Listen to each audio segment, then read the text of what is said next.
আল্লাহ তাআলা আমাদেরকে আসলে এটাই শিখিয়েছেন। আল্লাহ তাআলা আমাদেরকে চিন্তা করতে বলেছেন যে এই যে দিন ও রাত্রির সৃষ্টি, এই যে আসমান এবং জমিনের সৃষ্টি, এইগুলো নিয়ে আল্লাহ তাআলা আমাদেরকে চিন্তা করতে বলেছেন। এবং আমরা যদি চিন্তা করি তাহলে আমরা এটা বলতে বাধ্য হব যে আল্লাহ তাআলা কোনো কিছুই আসলে অকারণে তৈরি করে নাই। আমাদের জন্য একটা সুবিধা যে যেহেতু আমরা আশরাফুল মাখলুকাত, সৃষ্টির শ্রেষ্ঠ জীব, এই জন্য আল্লাহ তাআলা আমাদেরকে অনেকগুলো সুযোগ দান করেছেন। আমার অনেক কিছু করার এবং অনেক কিছু না করার আমি চাইলে ইচ্ছা করতে পারি, ভালো কিছু করতে পারি অথবা খারাপ কিছু করতে পারি।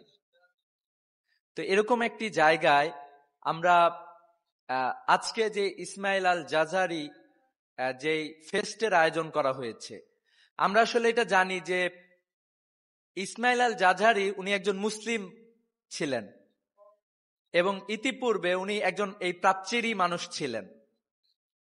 এক সময় উনি মূলত আবিষ্কারক ছিলেন এবং বলা হয়ে থাকে যে রোবোটিক্সের উনি জনক। তো এই নামগুলো, যে নামগুলো আমরা আসলে আমাদের চিন্তা থেকে হারিয়ে গিয়েছিল, একসময় যে আমরা সভ্যতার নেতৃত্ব দিয়েছি, আমাদের তরুণ সমাজ অনেক সময় ভুলে যাইতে শুরু করছে এই বিষয়গুলো। তো at the same time private বিশ্ববিদ্যালয় আমাদেরকে দুইটা জিনিস স্মরণ করাই দিল। একটা হচ্ছে যে তোমাদের যে ট্যালেন্ট আছে, ট্যালেন্টগুলো নিয়ে আসো, আমরা তোমাদেরকে একটা জায়গা করে দিই, এই জায়গায় প্রদর্শনী হোক। আরেকটা ব্যাপার সেটা হলো যে আমাদের ঐতিহ্য, একসময় আমরা পৃথিবীর নেতৃত্ব দিয়েছি, আবারও আমাদেরকে পৃথিবীর নেতৃত্ব দিতে হবে। এই দুইটা শিক্ষা আসলে আজকের এই ইভেন্ট থেকে আমরা পাই। আমরা যদি আরেকটু বলি যে আমি মনে করি যে অনেকজন বক্তাই বলে গিয়েছেন যে এই ধরনের আয়োজন তো আসলে আরো বড় পরিসরে হওয়ার কথা ছিল, রাষ্ট্রীয় পরিসরে হওয়ার কথা ছিল। কিন্তু এখন পর্যন্ত বাংলাদেশের সবচেয়ে যে বড় ফেস্ট আয়োজন হয়েছে, সে আয়োজনটি করেছে বাংলাদেশ ইসলামী ছাত্র শিবির। রোবোটিক্স নিয়ে বাংলাদেশে বলা যায় যে তেমন কোনো আয়োজন নাই, অথচ আমরা দেখতে পেলাম যে একটা ছোট্ট আয়োজনেও শিক্ষার্থীরা হুমড়ি খেয়ে পড়েছে। অসংখ্য শিক্ষার্থী এখানে অ্যাপ্লাই করেছে, তাদের প্রজেক্ট নিয়ে এসেছে। আমরা সবাইকে এখানে স্থান দিতে পারি নাই। তো বাংলাদেশ এমন একটা দেশ যে দেশের অপার সম্ভাবনা রয়েছে। আমরা দেখেছি আমাদের আগের প্রজন্ম অনেক লড়াই করে গিয়েছেন আমাদের দেশের জন্য। আপনারা দেখে থাকবেন যে কয়েকদিন আগে আমাদের যে পার্শ্ববর্তী দেশ আছে, তার সাথে আমাদের সীমান্তবর্তী একটা জায়গায় বাংলাদেশ এবং ভারতের একটা দ্বন্দ্ব হয়েছিল।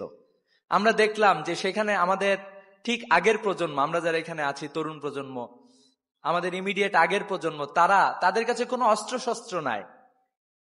তারা লাঠি এবং কৃষিকাজে ব্যবহৃত ইত্যাদি নিয়ে তারা ভারতীয় সৈন্যদের বিরুদ্ধে দাঁড়িয়ে গিয়েছে। আমাদের খুবই কষ্ট হয়েছিল বিগত ফ্যাসিস্ট রিজিমে, যখন আমাদের বোন ফেলানিকে মেরে কাঁটাতারে ঝুলিয়ে রাখা হয়েছিল। আমরা আসলে কিছুই করতে পারি নাই। কিন্তু আমার কেন যেন মনে হচ্ছে আগামী যে প্রজন্ম আসছে, এ প্রজন্মে কাউকে কোনো ছাড় দেবে না ইনশাআল্লাহ। যদি কেউ বাংলাদেশের দিকে এরকম তার শকুনের দৃষ্টিতে বাংলাদেশের দিকে তাকায়, বাংলাদেশ তার উচিত জবাব দেওয়ার জন্য বাংলাদেশের তরুণরা প্রস্তুত আছে ইনশাআল্লাহ। পারবেন তো আপনারা ইনশাআল্লাহ? আমরা এই প্রত্যাশাটাই করি। আমাদের আগের প্রজন্ম লাঠি নিয়ে তাদের বিরুদ্ধে নামছে, জীবনের ভয় করে নাই। আমাদের প্রজন্ম আমরা গুলি খেয়েও রাস্তায় দাঁড়িয়েছিলাম। এই প্রজন্ম যখন ক্রিয়েশনে যুক্ত হবে, এই প্রজন্মের হাতে যখন টেকনোলজি আসবে, আজকে আমাদের এখানে একজন শিক্ষার্থী আরিয়ান ভাই, আপনারা সবাই হয়তো অনেকে চিনবেন, যিনি ড্রোন উড়িয়েছেন। কয়েকদিন আগে ড্রোন উড়িয়েছেন, তাদের নিজস্ব তত্ত্বাবধানে বানিয়ে ড্রোন উড়িয়েছেন।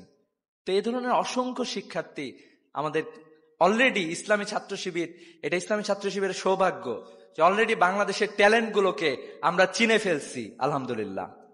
যদি কখনো ইসলামী ছাত্র শিবির সুযোগ পায়, আপনারা দেখেছেন আমাদের যে ছাত্র সংসদ নির্বাচনগুলো হয়েছে, শিক্ষার্থীদের সাথে নিয়ে ছাত্ররা কিন্তু নতুন এক বাংলাদেশ গড়ার কাজে যুক্ত হয়ে গিয়েছে।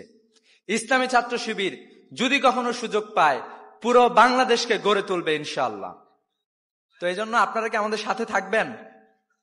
আপনারা আমাদের সাথে থাকিয়েন। যদি কেউ না থাকে, এই ট্যালেন্টদের জন্য, বাংলাদেশের জন্য আমরা ইনশাল্লাহ লড়াই করে যাব।